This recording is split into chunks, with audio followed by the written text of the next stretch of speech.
Assalamualaikum warahmatullahi wabarakatuh. Perkenalkan, nama saya Muhammad Rifadi Gizileksono dengan nomor induk mahasiswa 41819186. Di sini saya akan mempresentasikan tentang pendidikan Indonesia yang masih belum merata. Saya akan memenuhi tugas ujian akhir semester saya, mata kuliah Komunikasi Pembangunan. Di sini saya akan memperjelaskan pendidikan Indonesia yang masih belum merata.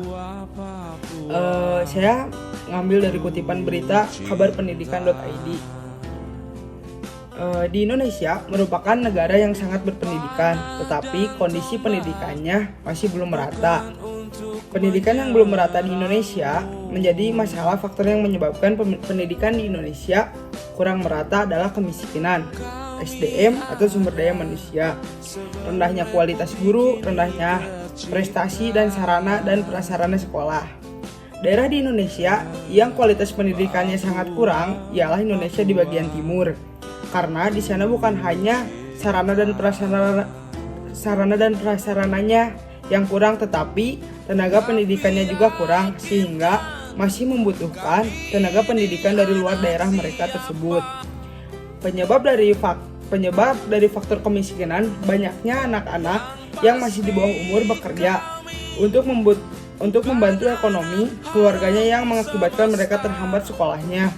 Oleh karena itu, pemerintah harus berpikir penuh terhadap pentingnya pemerataan pendidikan, terutama bagi sekolah masyarakat miskin dan masyarakat yang ada di daerah terpencil. Kualitas pendidikan Indonesia ini sangat memperhatikan dengan dibuktikan data dari UNESCO tahun 2000 tentang Indeks Pengembangan Manusia atau Human Development Index, yaitu komposisi dari peringkat capaian pendidikan baik pendidikan formal maupun informal. Menurut saya pendidikan Indonesia yang belum merata itu termasuk ke dalam teori pendidikan yang dicetuskan oleh Sagala pada tahun 2006, mengatakan bahwa teori pendidikan adalah sebuah sistem konsep yang terpadu, menerangkan dan prediktif tentang peristiwa-peristiwa pendidikan. Teori pendidikan ada yang berperan sebagai asumsi pemikiran pendidikan dan ada yang berperan sebagai definisi menegakkan makna. Asumsi pokok pendidikan adalah pendidikan aktual. Pendidikan adalah aktual, artinya pendidikan bermula dari kondisi aktual dari individu yang belajar dan lingkungan belajarnya. Pendidikan adalah normatif, artinya pendidikan berupa serangkaian kegiatan bermula dari kondisi-kondisi aktual dan individu yang belajar tertuju pada pencapaian individu yang diharapkan. Teori pendidikan ini dibagi menjadi 4, yaitu pendidikan klasik, pendidikan personal, teknologi pendidikan, dan pendidikan internasional. Dari 4 teori pendidikan tersebut akan menghasilkan desain kurikulum sendiri atau berbeda yang akan menciptakan masyarakat sesuai dengan tujuan. Itu yang jadi kurang meratanya pendidikan tersebut menurut saya masuk ke teori tersebut, teori pendidikan yang dicetuskan oleh Sagala. Saya dari sini akan memberikan solusi bagaimana sih Indonesia agar meratanya sarana pendidikan di Indonesia, sarana pendidikan dari berbagai pelosok-pelosok di Indonesia. Bagaimana cara memberikan solusinya? Menurut saya pemerintah segera melakukan pembangunan gedung sekolah secara merata. Seperti kita ketahui bersama, saat ini pembangunan gedung sekolah yang selalu diutamakan adalah pembangunan yang berada di perkotaan. Bangunan gedung sekolah yang lama dilakukan rehabilitasi hingga menahan biaya yang sangat besar. Daripada dana tersebut digunakan untuk membiayai program rehabilitasi gedung yang sudah ada sebelumnya, alangkah baiknya menurut saya untuk dialihkan untuk pembangunan gedung sekolah yang berada di pelosok-pelosok di Indonesia, agar pendidikan agar pendidikan agar pendidikan terlaku secara merata.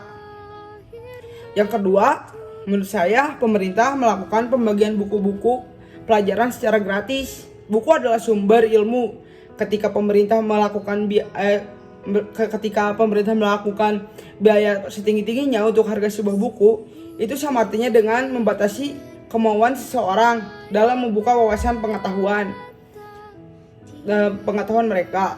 Pihak pemerintah harusnya menjalankan sebuah program pembagian buku gratis kepada seluruh anak-anak yang berada di Indonesia ataupun yang berada di pelosok-pelosok Indonesia. Terus yang ketiga, agar pendidikan di Indonesia secara merata. Yang ketiga, menurut saya melakukan program pembagian peralatan sekolah secara gratis. Telah kita ketahui bersama bahwa masih banyak warga negara yang tidak mampu dalam memenuhi kebutuhan peralatan sekolahnya. Anak-anak sekolah di seluruh penjuru tanah air banyak mendapatkan fasilitas peralatan sekolah dari pemerintah secara gratis seharusnya. Terus yang keempat nih yang sangat penting menurut saya, pemerintah seharusnya melakukan pemenuhan kebutuhan guru-guru di berbagai pelosok daerah. Guru-guru merupakan elemen yang sangat penting dalam dunia pendidikan. Tanpa adanya guru yang berkualitas, maka mustahil seorang anak dapat dididik dengan baik. Ketika banyak guru-guru honorer yang bekerja secara ikhlas di berbagai daerah ataupun di berbagai pelosok, maka seharusnya pihak pemerintah tanggap dan menyejahterakan atau memberikan kehidupan yang layak dan cukup bagi mereka yang masih guru-guru honorer yang berada di pelosok di Indonesia, dengan memberikan tunjangan guru yang sangat sewajarnya. Mungkin segitu solusi yang saya berikan pada judul atau tema tentang pembangunan dalam pendidikan, atau judul yang saya berikan tentang pendidikan di Indonesia yang masih belum merata. Mungkin sekian yang dapat saya presentasikan atau yang dapat saya jelaskan. Mohon maaf bila masih ada kekurangan ataupun kesalahan. Selamat siang, saya Muhammad Rifadli Gazi Laksono. Wassalamualaikum warahmatullahi wabarakatuh.